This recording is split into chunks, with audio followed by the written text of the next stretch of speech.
strict, Mama. Film ini bermulai dengan diperlihatkannya dua psikopat bersaudara tengah mengubur jasad ibu mereka. Ini adalah Susanto, dan ini saudaranya, Sumanto. Dia merupakan orang yang kurang waras atau bisa dibilang kurang-kurang. Selang beberapa saat, secara kebetulan ada sebuah mobil yang tiba-tiba mogok berada tak jauh dari mereka. Dan di sini, kita akan melihat jiwa-jiwa psikopat mereka berdua. Lalu, Sumanto pun langsung melancarkan aksi bejatnya tersebut. Ini adalah Kadek dan Surti. Kadek pun keluar untuk memeriksa kerusakan pada mobilnya. Tiba-tiba, Surti merasakan ada seseorang yang mengawasi mereka. Lantas, dia langsung memperingatkan Kadek yang sedang memperbaiki mobil. Dan tiba-tiba, dengan barbarnya, Sumanto langsung menggaplok kepala Kadek hingga modar. Saat dia melihat keadaan sekitar, dalam sekejap psikopat itu sudah hilang. Lalu, dia pun langsung menghampiri pacarnya. Dan tiba-tiba, Surti pun dibawa ke dalam markas psikopat gila tersebut.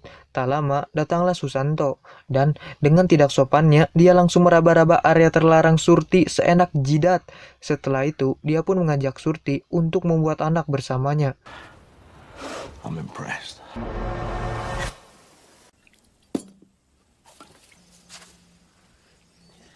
Beberapa bulan setelah itu, terlihat si Surti sekarang tengah mengandung anak dari psikopat gila tersebut.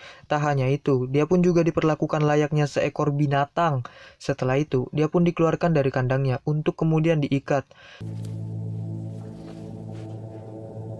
Kemudian cerita beralih pada 4 orang remaja yang sedang dalam perjalanan pulang. Ini adalah Jenna, dan ini pacarnya, Mike. Di sampingnya ini adalah Taylor sahabatnya, dan si kameramen ini adalah Chris, pacarnya Taylor. Kesialan mereka ini sama seperti Kadek dan Surti di awal tadi, yaitu mobil mereka mogok di daerah kekuasaan psikopat tersebut. Tak banyak pikir, Mike langsung mengambil tindakan untuk mencari bantuan. Sebelum pergi, Mike mengajak Jenna untuk menemaninya, akan tetapi dia menolak, karena seperti yang diketahui, hubungan mereka saat ini sedang bermasalah. Akhirnya Mike pun pergi bersama Taylor. Setelah mereka berdua pergi, Jenna tiba-tiba merasakan mules. Kemudian dia pun pergi ke hutan untuk beol. Namun tiba-tiba dia tersandung sebuah kawat, yang ternyata kawat tersebut merupakan sebuah alarm yang digunakan oleh psikopat bersaudara untuk mengetahui jika ada mangsa yang berada di wilayah mereka. Dan dengan sembrononya, Jenna malah menyentil kawat tersebut, sehingga membuat psikopat bersaudara mengetahui keberadaannya sekarang. Di tempat lain, terlihat Taylor sedang menggoda Mike. Awalnya dia menolak, atau pada akhirnya mereka pun ke hutan juga. Di sana, mereka pun saling bertukar jigong. Namun, belum sempat Taylor membuka baju, tiba-tiba terdengarlah suara potret kamera. Jenna yang barusan beol, dia pun menemukan sebuah cap tangan dengan darah, dan itu sangat aneh. Lalu, dia pun melaporkan keanehan tersebut kepada Chris. Lantas, Chris pun memeriksanya. Namun, sepertinya Chris sama sekali tak peduli dengan keanehan tersebut. Singkat cerita, Mike dan Taylor pun sampai di sebuah rumah. Ternyata, ini adalah rumahnya Susanto. Saat Mike menjelaskan semua masalahnya pada Susanto, dia terlihat biasa-biasa saja. Kemudian dia pun menelpon temannya, si tukang derek, agar bisa membantu mereka.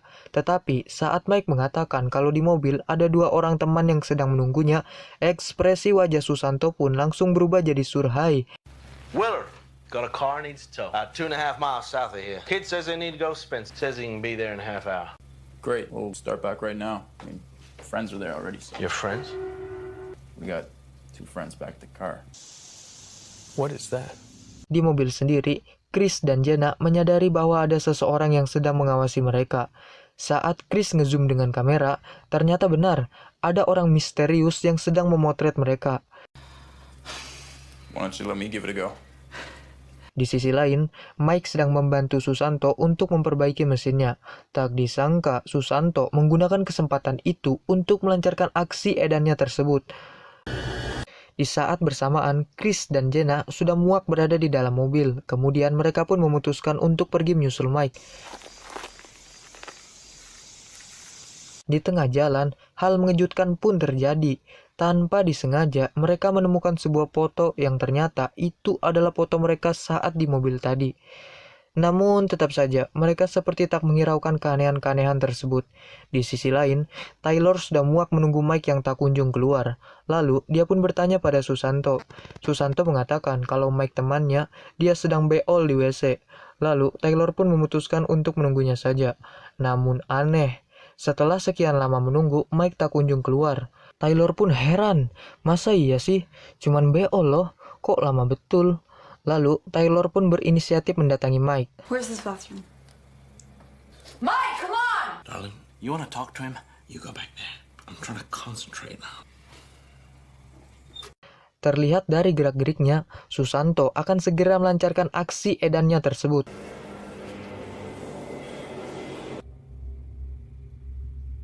Saat Taylor kembali, dia pun tidak melihat ada Susanto di sana, dan pintu sudah dalam kondisi terkunci. Tiba-tiba, mainan kincir angin itu bergerak dengan sendirinya. Lalu, muncullah Sumanto dengan barbar langsung menampolnya hingga tak sadarkan diri. Di tempat lain, Mike yang baru saja siuman, dia pun langsung diinterogasi Susanto. You really fucking her. So you are together. Now you got me all confused, Michael, because is this other equally fine-looking piece of meat I found in your wallet? You've been sticking your nasty little pecker into everything you can, haven't you? Kemudian, psikopat itu pun langsung menyetrumnya. Mike yang sedang disiksa, dia pun tak bisa melakukan apa-apa selain merengek kesakitan. Di saat bersamaan, Chris dan Jenna lagi-lagi menemukan sebuah foto yang sangat mengejutkan. Ya, itu adalah foto Mike dan Taylor saat bertukar jigong. Melihat foto itu, Chris pun hanya bisa menangis.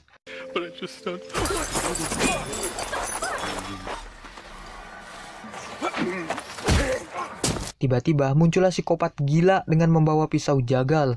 Dan goblok, bukannya lari, tapi Chris malah menyerangnya. Sial bagi Chris karena dia pun sudah tak bisa kemana-mana lagi. Jenna yang ketakutan pun langsung berlari ke dalam hutan. Dan Chris yang sudah berada dalam kesialan itu, badannya pun langsung dibuat bolong. Tak puas dengan itu, lalu psikopat gila itu pun langsung menyayat kaki Chris, sehingga membuatnya tak bisa berjalan lagi. Kemudian dia pun mengejar Jenna sampai ke dalam hutan. Jenna yang sedang bersembunyi, dia pun menyadari kalau psikopat gila itu berada di dekatnya. Tapi beruntung, psikopat itu tak menyadarinya.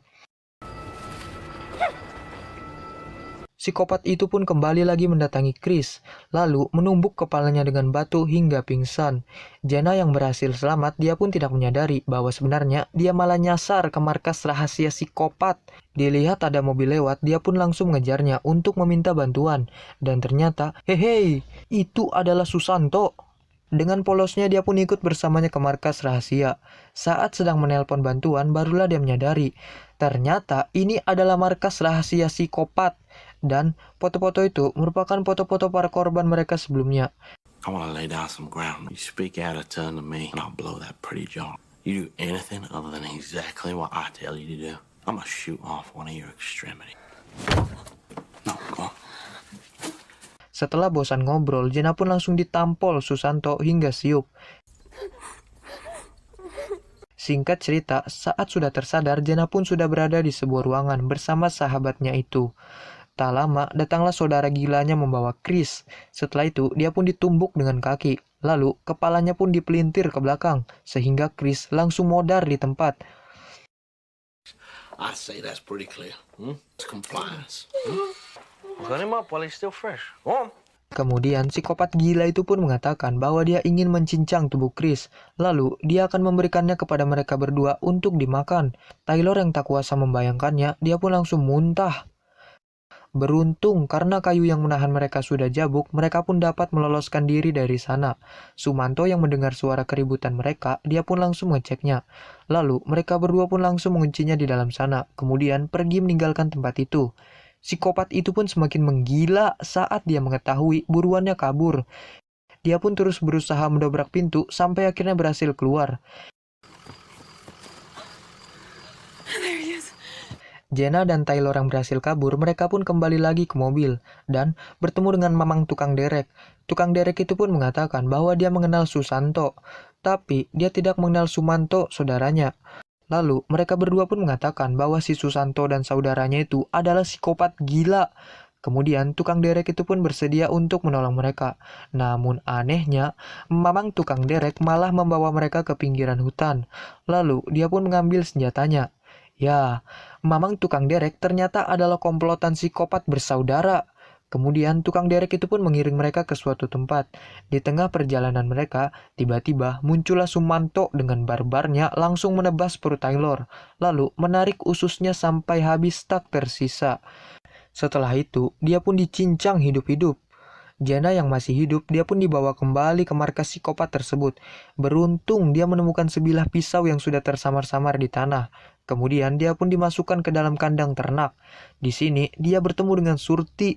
Lalu Jana pun mengajak Surti berbicara, namun Surti sudah tak bisa berbicara lagi karena psikopat gila itu sudah memotong lidahnya. Jana pun berusaha menolong wanita malang tersebut, namun hal mengejutkan pun terjadi. Ternyata dia malah menusuk perutnya berkali-kali, lalu membunuh dirinya sendiri. Dan di saat bersamaan, psikopat gila itu pun masuk ke dalam kandang. Dengan cepat, Jana langsung menyerangnya. Tapi, psikopat itu seperti tak merasakan apapun. Lalu, Jana pun ditampol berkali-kali hingga tak sadarkan diri. Psikopat gila itu pun menangis kesedihan saat dia mengetahui peliharaannya modar. Oswald! What in the fuck is going on? What the fuck is this shit? Singkat cerita, Susanto pun datang ke markas, lalu memarahi Sumanto, saudaranya, karena dia telah membunuh wanita yang akan dijadikan peliharaan mereka. Namun, hal mengejutkan pun terjadi. Saat Sumanto mulai emosi dan menggila, seketika Susanto pun langsung terciut. Alright, hey, stop. I'm sorry, okay? Well, guess we don't need worry about which one of us is daddy no more. We'll just keep that to ourselves, shall we? Saat psikopat dua bersaudara itu sudah pergi, Jana langsung bergegas menyelamatkan pacarnya di mobil.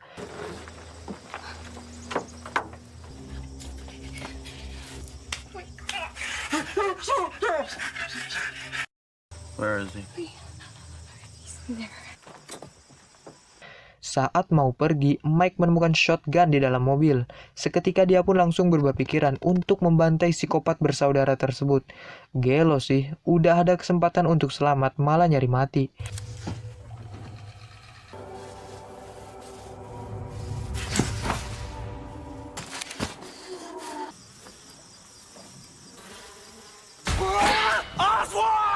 Hampir saja tangannya buntung terpotong pisau jagal.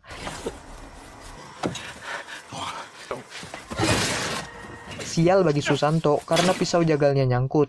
Lalu dia pun langsung ditembak dan modar di tempat. Dan tiba-tiba Mike pun ditembak oleh mamang tukang derek. Dari samping, Jana langsung menebas kepala tukang derek tersebut dengan pisau jagal. Dan tiba-tiba muncullah Sumanto dari belakang. Kemudian dia pun langsung mengeluarkan peliharaannya untuk menghabisi mereka berdua. Mike yang sudah sekaratul maut, dia pun langsung diterkam oleh makhluk tersebut. Beruntungnya Jana berhasil menampol makhluk tersebut hingga tersungkur. Lalu dia pun berlari menuju mobil.